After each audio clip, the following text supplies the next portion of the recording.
What's going on there, guys? We back with another one. And we got Shannon Sharpe still on the Grizzlies as he woke up this morning, man. Now, if you didn't see what he said last night, he said, good thing Grizz and Ja aren't worried about the West or they would really be in trouble. Someone tell Bane, I'll bet him and Mill there won't be a Game 7 this year in Memphis. So he kept going last night. He says, Grizz better hurry up and get started on this dynasty. Can a dynasty end before it's even built? And then this morning, he still woke up feeling joyous over the demise of the Memphis Grizzlies. And he said, I need help with the question. How does a man have so much to say after a Game 2 win, refuse to talk 3 of the last 4 games? Can someone help with this? Ain't no parade inside that city. We went back over some moments that led to the Grizzlies losing favor with the basketball world. And this goes back to mainly the Warriors series and some of the things that Ja Morant has said and the back and forth between him and Steph Curry. Check this out. Just being here in this moment, looking back to that moment, what you think about how this team has developed? It developed a lot. And we all had the vision and he didn't, which is perfect. You know, send him back to the Warriors and let him, you know, do his thing over there. But, you know, we were, from the beginning, you know, we were growing a base. We had a base and we just kept building and building and building, and more guys got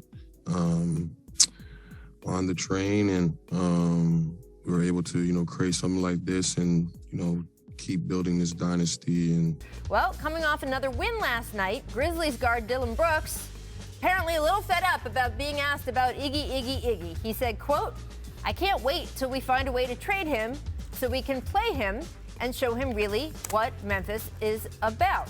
Ja Morant then retweeted that quote, and things really took off because Steph Curry came to his former teammate's defense, posting this photo of Andre holding the Larry O'Brien trophy with a shh emoji. So I tweeted that image, took it from Instagram to the Twitter. Ja Morant answered me on Twitter with this photo of Kevin Durant holding the MVP Finals trophy, we assume attempting to minimize Steph and Iggy's contributions to the Warriors' last 2 titles. Ja clarified this by saying, quote, still a fan, but I ain't scared of him, talking about Steph. Ain't ducking, no smoke. We run up the chimney. Simple as that. We ain't no conversations about not letting nobody get under your skin. If somebody, you know, come towards you, you can't back down. It's a soft person tendency, and we don't got no soft guys over here. Say everybody stay on that side when they switched up. You switched up, stay on that side, man. Nothing but Memphis over here.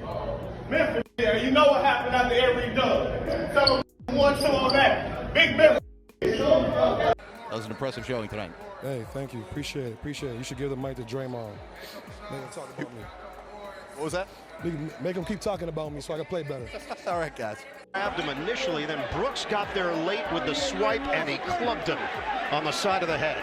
And after the last bucket, you drew the foul. You go into the stands, and there's a little kid wearing a Warriors. Disrespectful with that jersey on. He was say that again. He was disrespectful with the jersey on. You no mercy for the little kid. Nah, we in Memphis. It looked like he wanted to cheer, but he had that jersey on. I apologize to him, but in that moment, bro, take the jersey off and then dap me up. This idiot said, I don't know what Draymond does out there. He said, I don't like Draymond at all. You don't know me. I just don't like Golden State. I quite frankly wouldn't like a team that beats me all the time either. I don't like anything to do with them. Quite frankly, you were a little kid in high school watching us win championships. Should be happy that you even witnessed that, or maybe college, but you get the point. You're a fan. Draymond talks a lot. You talk a lot now, so if you have 4 rings, sure, you talk a lot more. And when they started making a run. There are some people, the Lakers are making that run, they get it to 14. You and LeBron have that exchange. There are people out there that say maybe you shouldn't do that with one of the better players in the game. I guess what were you thinking? I don't care. He's old. You know what I mean? I was waiting for that. I was expecting him to do that Game 4, Game 5. He wanted to say something when I got my 4th foul. He should have been saying that earlier on. But, you know, I poke bears. I don't respect no one until they come and give me 40. I don't want to talk much more. Tomorrow's going to be a great game. I'm not here for the bullshit. I'm ready to play, and that's it. I appreciate it. Kind of address them privately, just between the two of you? No, it wasn't private, because everybody caught it. Everybody saw it, so there's nothing private about it. It's very, very public. I just take every game the same way. I like being booed. I like, guys against me. Gets me going even more. The crowd, there was some boos there for a second. Did you hear it? What did it? Yeah, I get booed everywhere. Yeah. So it's only right to get booed in my hometown or fucking Memphis. Did it? No. It didn't matter. I don't really care, to be honest. They want to boo me, they can keep booing me every time I touch it. You say you've been dealing with this for the past few years. What is this? What do you mean by that?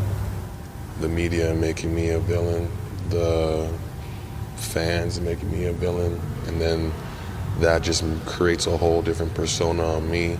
So now you think I intended to hit LeBron James in the nuts. Who do you look at around the league as you're studying and say, we're going to have to run through them? Celtics. No one in the West? Nah, I'm fine in the West.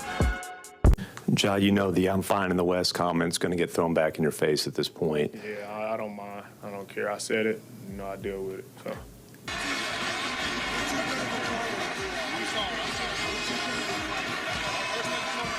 So yeah, man, the old adage, life comes at you fast, and that's exactly what happened to the Memphis Grizzlies.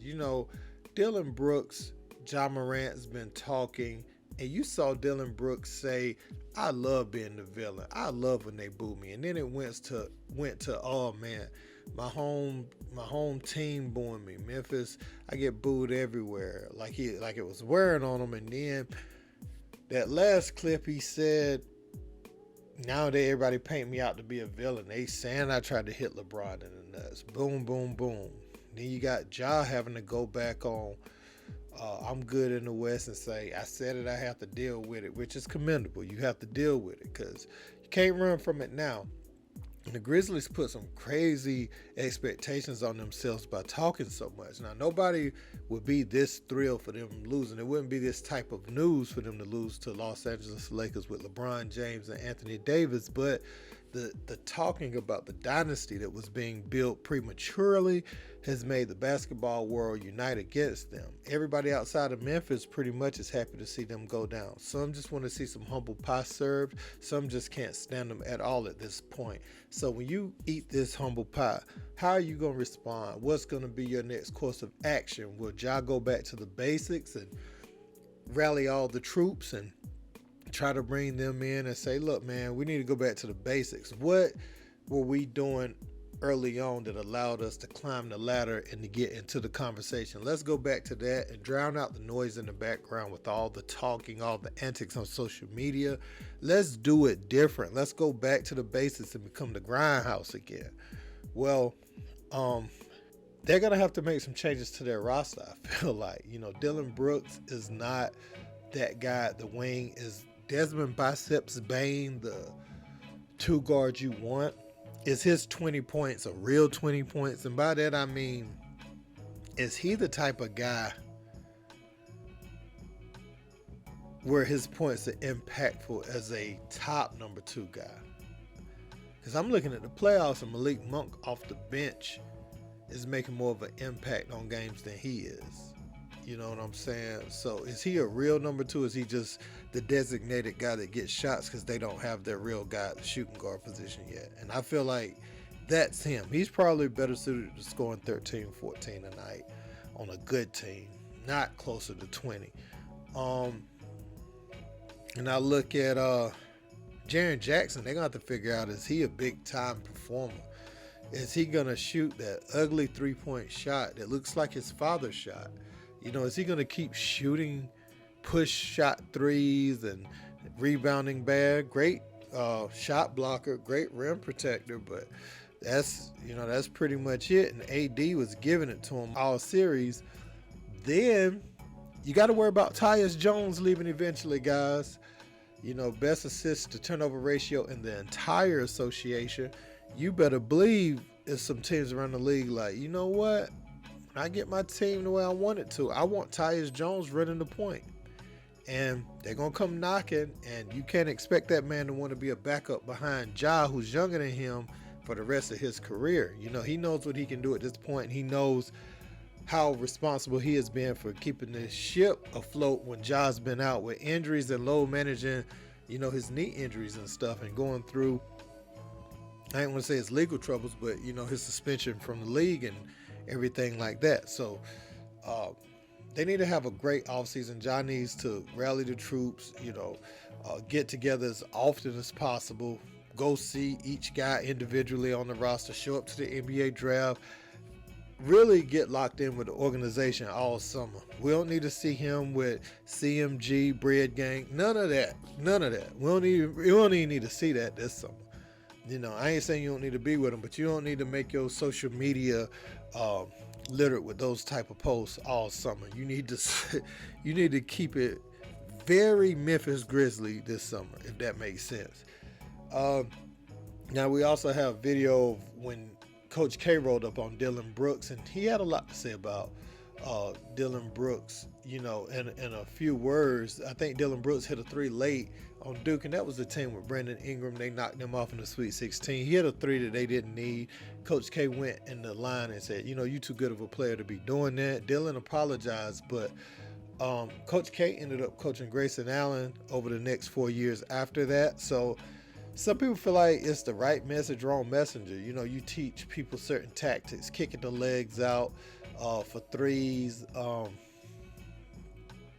tripping players, trying to hurt them, and all this type of stuff. So most times when people get a chance to beat Duke, because he set a standard, that they were expected to win every time they step on the court, and that was freaking amazing. Because I saw the beginning of Duke going to that level. I saw the back-to-back all the way through. So Coach K is the man and everything. So when people get a chance to win and beat them, it's such a high mark that they really try to stick it to them, make it a night to remember. So that's what I would say about that. But man, we're going to see what the Grizzlies do. We're going to see if they're going to put a plan in action to get back to the basics, or are they just going to keep talking. But look, guys, don't forget to like, share, and subscribe. Until next time, peace.